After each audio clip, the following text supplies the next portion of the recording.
നമസ്കാരം. ഇന്നത്തെ വീഡിയോയിൽ മെയിൻലി ഡിസ്കസ് ചെയ്യാൻ പോകുന്നത് BSc മെഡിക്കൽ ഇമേജിംഗ് ടെക്നോളജിനെ കുറിച്ചിട്ടാണ്. +2 കഴിഞ്ഞതിന് ശേഷം ഒരുപാട് കുട്ടികൾ ചോദിക്കുന്ന ചോദ്യമാണ് റേഡിയോളജി കോഴ്സിനെ കുറിച്ചിട്ട്. റേഡിയോളജി കോഴ്സിൽ ഏറ്റവും കൂടുതൽ ഡിമാൻഡ് ഉള്ളതും ഏറ്റവും കൂടുതൽ ജോബ് അവസരങ്ങളുള്ളതുമായിട്ടുള്ള ഒരു കോഴ്സാണ് മെഡിക്കൽ ഇമേജിംഗ് ടെക്നോളജി.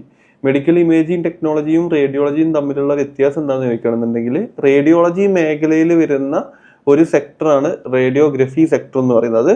റേഡിയോഗ്രഫിയിൽ വർക്ക് ചെയ്യുന്ന ടെക്നീഷ്യന്മാരാണ് ഇമേജിംഗ് ടെക്നോളജിസ്റ്റ് എന്ന് പറയുന്നത്.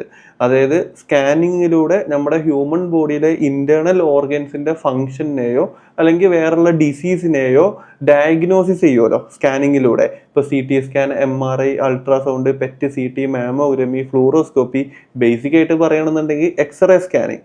ഈ ഡിപ്പാർട്ട്മെന്റിൽ ജോലി ചെയ്യുന്ന ടെക്നീഷ്യൻസ് ആണ് മെഡിക്കൽ ഇമേജിംഗ് ടെക്നോളജിസ്റ്റ് എന്ന് പറയുന്നത്. അപ്പോൾ ഈ ഒരു മേഖല എന്ന് പറയുന്നത് റേഡിയോളജി മേഖലയിലാണ്. അപ്പോൾ റേഡിയോളജി മേഖലയിലെ മറ്റൊരു മേഖലയാണ് അല്ലെങ്കിൽ മറ്റൊരു സെക്ടറാണ് റേഡിയോ തെറാപ്പി സെക്ടർ എന്ന് പറയുന്നത്. റേഡിയേഷൻ തെറാപ്പിയിലൂടെ ഹ്യൂമൻ ബോഡിയിലെ ഇന്റേണൽ ഓർഗൻസിന്റെ ഇപ്പോൾ എക്സ്പെഷ്യലി നമ്മുടെ ക്യാൻസർ ഒക്കെ ബാധിച്ചിട്ടുള്ള സെൽസിനെ കരിയിച്ച് കളയാൻ ഉപയോഗിക്കുന്ന പ്രോസസ്സാണ് റേഡിയോ തെറാപ്പി. റേഡിയോ തെറാപ്പിനെ കുറിച്ചിട്ടുള്ള ഡീറ്റെയിൽഡ് ആയിട്ടുള്ള വീഡിയോ ഓൾറെഡി നമ്മുടെ ചാനലിൽ അപ്ലോഡ് ചെയ്തിട്ടുണ്ട്. അപ്പോൾ നിങ്ങൾ അതും കൂടി ഒന്ന് വാച്ച് ഔട്ട് ചെയ്യുക. അപ്പോൾ ഏറ്റവും കൂടുതൽ ജോബ് വാക്കൻസി ഇപ്പോൾ ക്യാൻസർ രോഗികളെ ട്രീറ്റ്മെൻറ്റ് ചെയ്യുന്ന റേഡിയോ തെറാപ്പി ഹോസ്പിറ്റൽസ് വളരെയധികം കുറവായിരിക്കും നമ്മുടെ നാട്ടിൽ. അതിൽ comparing to radio imaging technology അല്ലെങ്കിൽ ഇമേജിംഗ് മേഖലയിലുള്ള ഹോസ്പിറ്റൽസ് ആണ് കൂടുതൽ ഉണ്ടാവുക.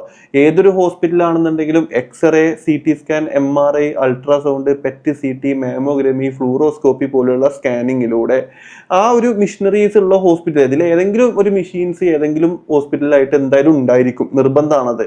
അപ്പൊ ഇതിലൂടെ ഹ്യൂമൻ ബോഡിയിലെ അസുഖങ്ങൾ കണ്ടുപിടിക്കുന്ന മേഖലയിൽ ഇതുപോലത്തെ മിഷനറീസ് മൊത്തം ഓപ്പറേറ്റ് ചെയ്യുന്ന ആളാണ് മെഡിക്കൽ ഇമേജിംഗ് ടെക്നോളജിസ്റ്റ് എന്ന് പറയുന്നത്. ഈ ഡിപ്പാർട്ട്മെന്റിൽ ഹെഡായിട്ട് വർക്ക് ചെയ്യുന്ന ഡോക്ടേഴ്സ് ആണ് MBBS കഴിഞ്ഞതിന് ശേഷം RD റേഡിയോ ഡയഗ്നോസിസിൽ PG ചെയ്യുന്ന ഡോക്ടേഴ്സിന്റെ കൂടെ അസോസിയേറ്റ് ചെയ്തിട്ടായിരിക്കും നിങ്ങൾ വർക്ക് ചെയ്യുക.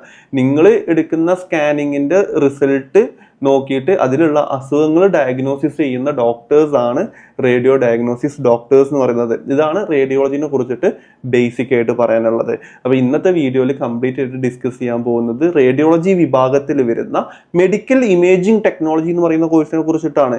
എന്താണ് മെഡിക്കൽ ഇമേജിംഗ് ടെക്നോളജി, MIT, ഇത് എത്ര വർഷം പഠിക്കണം, ഇത് ആർക്കൊക്കെ പഠിക്കാൻ പറ്റും, ഇതിന്റെ ജോലി സാധ്യതകൾ എത്രത്തോളം ഉണ്ട്, ഇതിൽ എന്ത് സബ്ജക്റ്റാണ് കൂടുതൽ പഠിക്കാൻ ഉണ്ടായിരിക്കുക, സിലബസ് എന്താണ്, ഇതുപോലെ ഇതിന്റെ ഇപ്പൊ കേരളത്തിൽ ഈ കോഴ്സ് എവിടെയൊക്കെ പഠിക്കാൻ പറ്റും, എൻട്രൻസ് എക്സാം ഉണ്ടോ, ഇങ്ങനെ ഇതുപോലത്തെ നിങ്ങൾ ആഗ്രഹിക്കുന്ന പല ചോദ്യങ്ങൾക്കുള്ള ഉത്തരമാണ് ഇന്നത്തെ വീഡിയോയിൽ കംപ്ലീറ്റ് ആയിട്ട് പറയുന്നത്. അപ്പോൾ എല്ലാ വിദ്യാർത്ഥികൾക്കും ആഫ്റ്റർ +2 മലയാളം എന്ന് പറയുന്ന നമ്മുടെ യൂട്യൂബ് ചാനലിലോട്ട് സ്വാഗതം.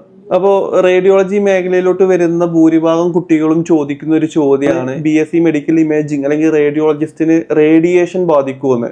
വളരെ ഇമ്പോർട്ടൻ്റ് ആയിട്ടുള്ള ഒരു ചോദ്യമാണ് അത്. റേഡിയേഷൻ്റെ എഫക്ഷൻ ഉള്ള ഒരു കോഴ്സാണ് MIT എന്ന് പറയുന്നത്. കാരണം നിങ്ങൾ BSc MIT കഴിഞ്ഞതിന് ശേഷം ജോലിക്ക് കയറുമ്പോൾ എക്സ്റേയിൽ റേഡിയേഷൻ ഉണ്ട്, CT സ്കാനിൽ റേഡിയേഷൻ ഉണ്ട്, MRIക്കും അൾട്രാസൗണ്ടിനും റേഡിയേഷൻ ഇല്ല. എക്സ്റേ, CT സ്കാൻ, ഫ്ലൂറോസ്കോപ്പി, മാമോഗ്രമി, ഇതുപോലെ ഫ്ലൂറോസ്കോപ്പിയിലാണ് ഏറ്റവും കൂടുതൽ റേഡിയേഷൻ ഉള്ളത്. അപ്പോൾ ഇതുപോലത്തെ മെഷീൻസ് ഇപ്പോൾ PET CT ആണെന്നുണ്ടെങ്കിലും ഇതുപോലത്തെ മെഷീൻസ് ഒക്കെ റേഡിയേഷൻ എമിറ്റ് ചെയ്യുന്ന മെഷീൻസ് ആണ്. MRI എന്ന് പറയുന്നത് മാഗ്നറ്റിക് റെസൊണൻസ് ഇമേജിംഗ് എന്ന് പറയും. MRIക്കും റേഡിയേഷൻ ഇല്ല, അൾട്രാസൗണ്ടിനും റേഡിയേഷൻ ഇല്ല, മറ്റുള്ള ഭൂരിഭാഗം സ്കാനിങ് മെഷീൻസും റേഡിയേഷൻ എമിറ്റ് ചെയ്യുന്നതാണ്. അപ്പോൾ ആ ഒരു സ്ഥലത്ത് നമ്മൾ കൂടുതൽ സമയം ജോലി ചെയ്യുമ്പോൾ നമ്മുടെ ഹ്യൂമൻ ബോഡിയിലും റേഡിയേഷൻ ബാധിക്കാനുള്ള ചാൻസസ് കൂടുതലാണ്. അപ്പോൾ അതിനുള്ള ഒരുപാട് പ്രോട്ടോക്കോളുകളും കാര്യങ്ങളൊക്കെ WHO വേൾഡ് ഹെൽത്ത് ഓർഗനൈസേഷൻ പുറത്തുവിട്ടിട്ടുണ്ട്. അതായത് റേഡിയേഷൻ ഹോളിൽ നമ്മൾ വർക്ക് ചെയ്യുന്ന സമയത്ത് നമ്മൾ ധരിക്കുന്ന ഒരു ഡ്രസ്സ് ഉണ്ട്, അതാണ് ലെഡിന്റെ ആപ്രോൺ. ലെഡ് എന്ന് പറയുന്ന മെറ്റൽ ഉപയോഗിച്ച് ഉണ്ടാക്കിയിട്ടുള്ള ആപ്രോൺ.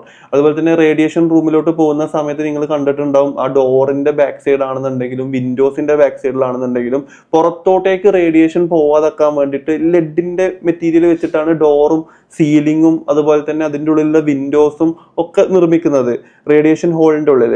അതുപോലെ തന്നെ ഇത് ടെക്നീഷ്യന്മാർ കൂടുതലും വർക്ക് ചെയ്യുന്നത് റേഡിയേഷൻ കൺസോളിന്റെ ഉള്ളിലാണ്.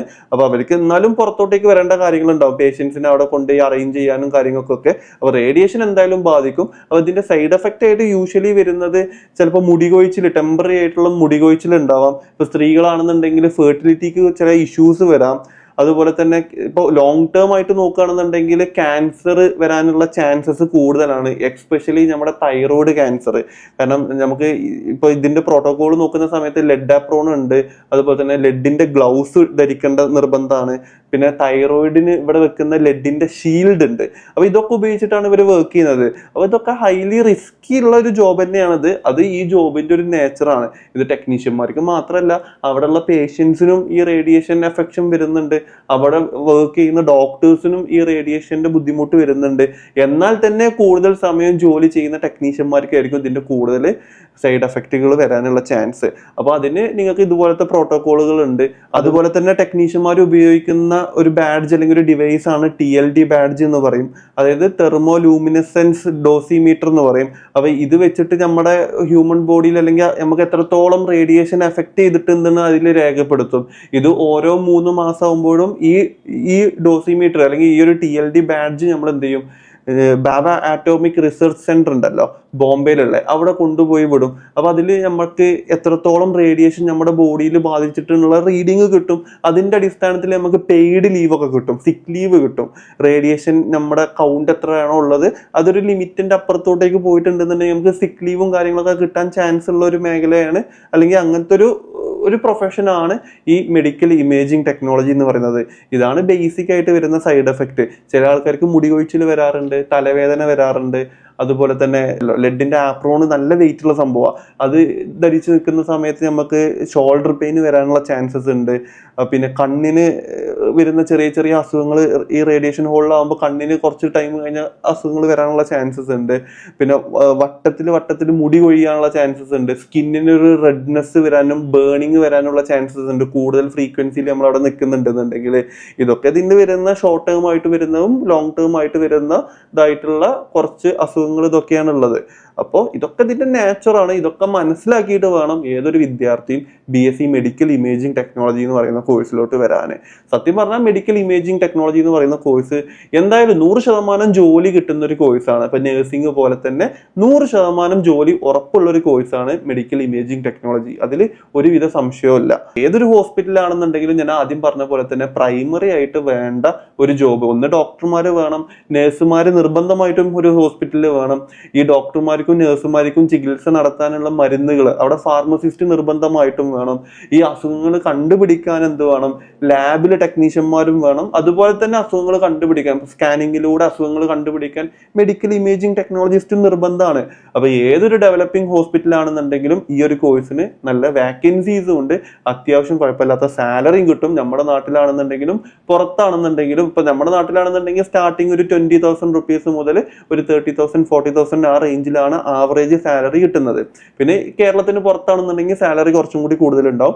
ഇന്ത്യക്ക് പുറത്താണ് ഇപ്പൊ അത് രാജ്യങ്ങൾ കണ്ടക്ട് ചെയ്യുന്ന പല എൻട്രൻസ് ടെസ്റ്റുകളും ഉണ്ട്. ഇപ്പൊ ലാംഗ്വേജ്, ഇപ്പോൾ OET ഓക്യുപേഷണൽ ഇംഗ്ലീഷ് ടെസ്റ്റ്, അല്ലെന്നുണ്ടെങ്കിൽ ഹാദ്, MOH, ഇതുപോലത്തെ മിഡിൽ ഈസ്റ്റ് രാജ്യങ്ങളിലോട്ട് പോകേണ്ട അതാത് രാജ്യങ്ങളുടെ ഒരുപാട് ഹെൽത്ത് അതോറിറ്റീസ് കണ്ടക്ട് ചെയ്യുന്ന ടെസ്റ്റുകളും കാര്യങ്ങളൊക്കെ എഴുതി പാസ്സാവണമെന്നുണ്ടെങ്കിൽ വിദേശ രാജ്യത്തും ഇതിന് നല്ല ഓപ്പർച്യൂണിറ്റീസ് ഉണ്ട്.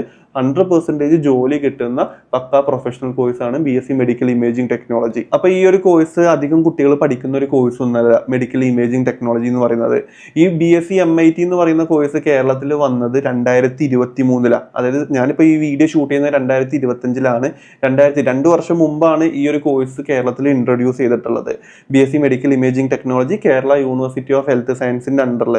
കേരളത്തിന് പുറത്ത് ഇപ്പൊ തമിഴ്നാടാണെങ്കിലും അതുപോലെ തന്നെ കർണാടകയാണെന്നുണ്ടെങ്കിലും മറ്റുള്ള സ്റ്റേറ്റുകളാണെന്നുണ്ടെങ്കിലും ഒരുപാട് വർഷങ്ങൾക്ക് മുമ്പ് 10-20 വർഷങ്ങൾക്ക് മുമ്പ് സ്റ്റാർട്ട് ചെയ്തിട്ടുള്ള ഒരു കോഴ്സാണ് മെഡിക്കൽ ഇമേജിംഗ് ടെക്നോളജി എന്ന് പറയുന്നത്.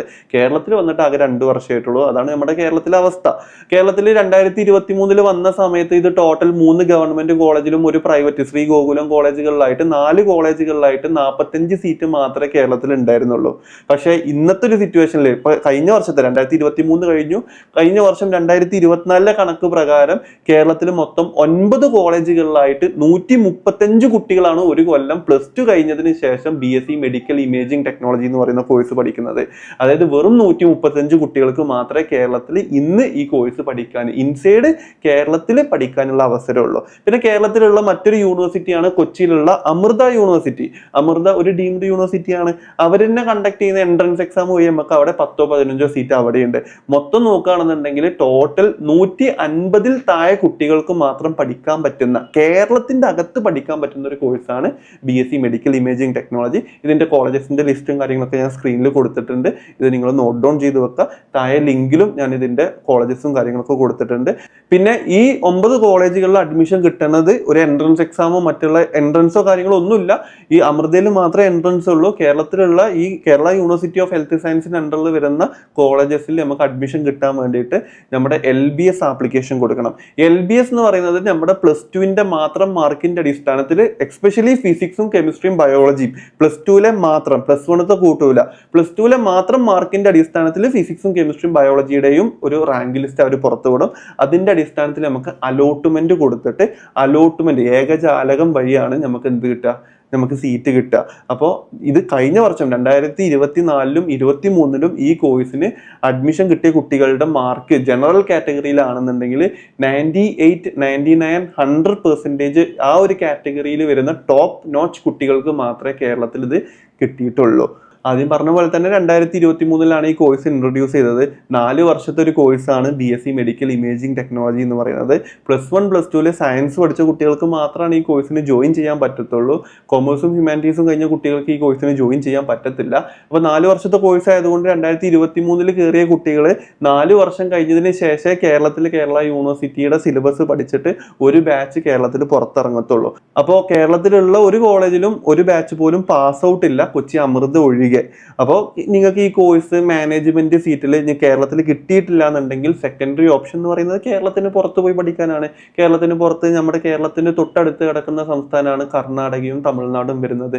കർണാടകത്തിലും തമിഴ്നാട്ടിലും വർഷങ്ങളായിട്ട് ഈ കോഴ്സ് കണ്ടക്ട് ചെയ്യുന്ന കോളേജസ് ഉണ്ട്. BSc മെഡിക്കൽ ഇമേജിംഗ് ടെക്നോളജിയോ അല്ലെങ്കിൽ റേഡിയോളജിയോ ആയിട്ട് കണ്ടക്ട് ചെയ്യുന്ന കോളേജസ് ഉണ്ട്. വർഷങ്ങളായിട്ട് 10, 15, 20 വർഷം പാരമ്പര്യമുള്ള കോളേജസ് ഉണ്ട്. അതുപോലത്തെ ഏതെങ്കിലും ഏറ്റവും ബെസ്റ്റ് കോളേജുകളിൽ നിങ്ങൾക്ക് മാനേജ്മെന്റ് സീറ്റിൽ അഡ്മിഷൻ എടുക്കാൻ താല്പര്യം ഉണ്ടെന്നുണ്ടെങ്കിൽ നിങ്ങൾക്ക് ഞങ്ങളായിട്ട് കോൺടാക്ട് ചെയ്യാം. ഞങ്ങൾ അതിന്റെ എല്ലാ അഡ്മിഷൻ ഗൈഡൻസും ഞങ്ങൾ തന്നെ ചെയ്തു തരുന്നതായിരിക്കും. മാനേജ്മെന്റ് സീറ്റ് മാത്രമേ നമുക്ക് അവിടെ കിട്ടത്തുള്ളൂ. കാരണം മലയാളി കുട്ടികൾക്ക് അവിടുത്തെ അലോട്ട്മെന്റ് കൊടുക്കാൻ പറ്റത്തില്ല. അവിടുത്തെ മാനേജ്മെന്റ് കോട്ടയിൽ മാത്രമേ നമുക്ക് അഡ്മിഷൻ എടുക്കാൻ പറ്റത്തുള്ളൂ. അപ്പോൾ അഡ്മിഷൻ എടുക്കാം, ഇപ്പൊ കേരളത്തിലാണെങ്കിലും പുറത്താണെന്നുണ്ടെങ്കിലും അഡ്മിഷൻ എടുക്കുമ്പോൾ, ഇപ്പൊ കേരളത്തിൽ അത്ര വലിയ നല്ല കോളേജസ് ഒന്നുമില്ല. കേരളത്തിന് പുറത്തോട്ടേക്കൊക്കെ അഡ്മിഷൻ എടുക്കാൻ പോകുന്ന കുട്ടികൾ മാക്സിമം നല്ല കോളേജസ് എടുക്കാൻ നോക്കുക.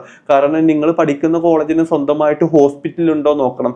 ആ ഹോസ്പിറ്റലിൽ ഇതുപോലത്തെ CT scan, MRI, ultrasound, PET CT, mammography, fluoroscopy പോലുള്ള ബേസിക് ആയിട്ട് മെഡിക്കൽ ഇമേജിംഗ് മേഖലയിൽ വേണ്ട, നിങ്ങൾക്ക് അതിന്റെ ഒരു പ്രാക്ടിക്കൽ എക്സ്പോഷർ കിട്ടാൻ സാധ്യതയുള്ള മിഷനറീസ് ഉണ്ടോ എന്ന് നിങ്ങൾ ക്രോസ് ചെക്ക് ചെയ്യണം. ആ ഹോസ്പിറ്റലിലോ അല്ലെങ്കിൽ ആ ഒരു കോളേജിലോ എത്ര വർഷമായിട്ട് ഈ കോഴ്സ് നടത്തുന്നുണ്ട് എന്ന് നിങ്ങൾ നോക്കണം. അതിൽ എത്രത്തോളം ഇൻടേക്ക് ഉണ്ട് എന്ന് നിങ്ങൾ നോക്കണം. നിങ്ങളുടെ പ്രാക്ടിക്കൽ എക്സ്പോഷർ ഭയങ്കര ഇമ്പോർട്ടൻ്റ് ആണ്. കാരണം 3 വർഷത്തെ ഒരു പഠനം, അതിൻ്റെ ശേഷം 1 വർഷത്തെ ഒരു പ്രാക്ടിക്കൽ എക്സ്പോഷറിലൂടെ മാത്രമേ നിങ്ങൾ ഈ സ്കാനിങ്ങിന്റെ എല്ലാ കാര്യങ്ങളും ഇൻഡെപ്ത് ആയിട്ട് പഠിക്കാൻ പറ്റത്തുള്ളൂ. അപ്പോൾ അത് പഠിപ്പിച്ച് തരാൻ വേണ്ടത്ര ഫെസിലിറ്റീസും ഫാക്കൽറ്റീസും അതുപോലെ തന്നെ ഇൻഫ്രാസ്ട്രക്ചറും കാര്യങ്ങളൊക്കെ ഉണ്ടോ നോക്കണം. മെഡിക്കൽ കോളേജ് ആണെന്നുണ്ടെങ്കിൽ അത്രയും നല്ലത്. ഇപ്പോൾ ചില കോളേജസ് ഒക്കെ ടൈപ്പ് ആയിട്ട് നടത്തുന്നുണ്ടാവും. അപ്പോൾ ടൈപ്പ് ആണെന്നുണ്ടെങ്കിൽ അത് നല്ല ഹോസ്പിറ്റലായിട്ട് ടൈപ്പ് ഉള്ള കോളേജസ് ആണെന്നുണ്ടെങ്കിൽ കുഴപ്പമൊന്നുമില്ല. അപ്പോൾ പ്രാക്ടിക്കൽ എക്സ്പോഷർ എത്രത്തോളം കിട്ടുന്നുണ്ട് എന്നുള്ളത് നിങ്ങൾ വളരെയധികം ഇമ്പോർട്ടൻ്റ് ആയിട്ട് ശ്രദ്ധിക്കണം. അപ്പോൾ നല്ല കോളേജസിൽ പഠിക്കാൻ താല്പര്യപ്പെടുന്ന കുട്ടികൾ ഉണ്ടെന്നുണ്ടെങ്കിൽ ഞങ്ങളായിട്ട് കോൺടാക്ട് ചെയ്യാം. അഡ്മിഷന് വേണ്ട എല്ലാ ഗൈഡൻസും ഞങ്ങൾ പറഞ്ഞു തരുന്നതായിരിക്കും. ഓക്കെ, പിന്നെ ഇതിൻ്റെ സിലബസിലോട്ട് വരുന്ന സമയത്ത് ബേസിക്കലി ഇതൊരു 3 വർഷത്തെ കോഴ്സും 1 വർഷത്തെ ഇന്റേൺഷിപ്പും, ടോട്ടൽ 4 ഇയേഴ്സ് കൊണ്ടാണ് നമ്മൾ ഈ കോഴ്സ് കംപ്ലീറ്റ് ചെയ്യുന്നത്. 3 വർഷമാണ് തിയറി വരുന്നത്. ബേസിക്കലി നമുക്ക് പഠിക്കാനുള്ള എല്ലാ കാര്യങ്ങളും human anatomy, physiology, microbiology, biochemistry, pathology പോലുള്ള ജനറൽ സബ്ജക്റ്റുകൾ പഠിക്കാണ്ടാവും. അതിന്റെ പുറമെ ഫിസിക്സ് ഓറിയന്റഡ് ആയിട്ടാണ് ഇതിൽ കൂടുതൽ പഠിക്കാണ്ടാവുക. +1, +2 ഫിസിക്സിനോടൊക്കെ അത്യാവശ്യം നല്ല താല്പര്യപ്പെടുന്ന കുട്ടികൾക്ക്, മെഡിക്കൽ മേഖലയിൽ ഏതെങ്കിലും കോഴ്സ് ചെയ്യണം എന്ന് ആഗ്രഹിക്കുന്ന കുട്ടികൾക്ക് പറ്റിയ കോഴ്സാണ് BSc മെഡിക്കൽ ഇമേജിംഗ് ടെക്നോളജി എന്ന് പറയുന്ന കോഴ്സ്. അപ്പോൾ ഇതിന്റെ കോർ സിലബസിലോട്ട് വരുന്ന സമയത്ത് basic physics and electronics, nuclear physics, physics in medical imaging and radiation safety, അതിൻ്റെ ഒക്കെ ഒരു ഫിസിക്സ്, മെഡിക്കൽ ഇമേജിംഗ് ടെക്നോളജിയുടെ ഫിസിക്സും റേഡിയേഷൻ സേഫ്റ്റിന്റെ ഫിസിക്സും, ഡാർക്ക് റൂം ടെക്നിക്സിനെ കുറിച്ചിട്ടും, പിന്നെ ഒരുപാട് സ്കാനിങ് മെഷീൻസ് ഉണ്ട് അതിനെ കുറിച്ചിട്ട്, അതായത് CT scan, MRI scan, ultrasound, PET CT, മാമോഗ്രമി എന്ന് പറയുന്നത് ബ്രസ്റ്റ് ക്യാൻസർ ഒക്കെ എടുക്കുന്നത് മാമോഗ്രമിയിലാണ്, ഫ്ലൂറോസ്കോപ്പി, ഇതുപോലത്തെ സ്കാനിങ് മെഷീൻസിനെ കുറിച്ചിട്ടുള്ള കാര്യങ്ങൾ പഠിക്കാണ്ടാവും. പിന്നെ ബേസിക്കലി ഉള്ളത് ഹോസ്പിറ്റലിൽ ട്രെയിനിങ് ആണ് വളരെയധികം ഇമ്പോർട്ടൻ്റ് ആയിട്ടുള്ള കാര്യം. നമുക്ക് മറ്റുള്ള കോഴ്സസ് ഇപ്പം നഴ്സിംഗ് ആയിട്ടാണെന്നുണ്ടെങ്കിലും ഇനിയിപ്പോൾ മറ്റുള്ള ഇപ്പോൾ BASLP ഓക്യുപ്പേഷണൽ തെറാപ്പി അതുപോലത്തെ മറ്റുള്ള പാരാമെഡിക്കൽ കോഴ്സസ് ഒക്കെ ആയിട്ട് കമ്പയർ ചെയ്യുമ്പോൾ ഈ കോഴ്സ് പഠിക്കാൻ കുറച്ചും കൂടി ഈസിയാണ്. പിന്നെ ഈ കോഴ്സ് പഠിച്ചു കഴിഞ്ഞതിന് ശേഷം ഒന്നെങ്കിൽ നമുക്ക് ഹോസ്പിറ്റൽസിലോ അല്ലെങ്കിൽ വലിയ വലിയ ക്ലിനിക്കുകളിലോ അല്ലെങ്കിൽ ഡയഗ്നോസിസ് സെന്റേഴ്സ് ഉണ്ടല്ലോ, അപ്പോൾ പ്രൈവറ്റ് ആയിട്ട് ഒരുപാട് സ്കാനിങ് സെന്റേഴ്സ് നമ്മുടെ നാട്ടിലുണ്ട്. ഇതുപോലത്തെ സ്കാനിങ് സെന്റേഴ്സിൽ നമുക്ക് ജോലിക്ക് കയറാൻ പറ്റും. പിന്നെ ഏറ്റവും കൂടുതൽ കുട്ടികൾ ഇത് പഠിച്ചു കഴിഞ്ഞതിന് ശേഷം ഞാൻ നിർബന്ധമായിട്ടും ഇതുപോലത്തെ അലൈഡ് ഹെൽത്ത് സയൻസ് കോഴ്സസ് ഒക്കെ പഠിക്കുന്ന കുട്ടികളോട് പറയുന്ന ഒരു കാര്യമാണ്, ഹയർ എഡ്യൂക്കേഷൻ നിർബന്ധമായിട്ടും നമ്മൾ പ്ലാൻ ചെയ്യണം. ഡയറക്ട്ലി ജോലിക്ക് കയറാതെ, ജോലിക്ക് താല്പര്യം ഉണ്ടെങ്കിൽ 1-2 വർഷം ജോലി ചെയ്ത് കഴിഞ്ഞതിന് ശേഷം പിന്നെ നമുക്ക് താല്പര്യം ഉണ്ടെന്നുണ്ടെങ്കിൽ ഇതിന്റെ ഹയർ എഡ്യൂക്കേഷൻ നിർബന്ധമായിട്ടും ചെയ്യുക. കാരണം ഹയർ എഡ്യൂക്കേഷൻ ചെയ്യുമ്പോൾ ഒന്നും കൂടി കോറായിട്ട് നമുക്ക് ജോലി സ്റ്റേബിൾ ആയിട്ട് കിട്ടാനുള്ള ചാൻസസ് ഉണ്ട്. ഇനിയിപ്പോൾ പുറത്തോട്ടേക്ക് നോക്കുകയാണെന്നുണ്ടെങ്കിലും നല്ല പാക്കേജ് ഉണ്ടാവുക എപ്പോഴും ക്വാളിഫിക്കേഷൻ കൂടുതലുള്ള ആൾക്കാർക്കായിരിക്കും. നമുക്കൊരു റേഡിയേഷൻ റൂമിലെ മാനേജർ ആയിട്ടൊക്കെ അല്ലെങ്കിൽ സേഫ്റ്റി മാനേജർ ഒക്കെ ആയിട്ട് വർക്ക് ചെയ്യാനുള്ള പൊസിഷൻസ് ഉണ്ട്. ടെക്നീഷ്യൻ മാത്രമല്ല, ഒരു മാനേജറൽ പൊസിഷനിലോട്ടൊക്കെ പോകാൻ താല്പര്യപ്പെടുന്ന കുട്ടികൾ ഹയർ എഡ്യൂക്കേഷൻ മേഖലയിലോട്ട് പോവുക. ഹയർ എഡ്യൂക്കേഷൻ പോസിബിലിറ്റീസിനെ കുറിച്ചിട്ട് പറയുന്ന സമയത്ത് MSc കോഴ്സസ് ഉണ്ട്.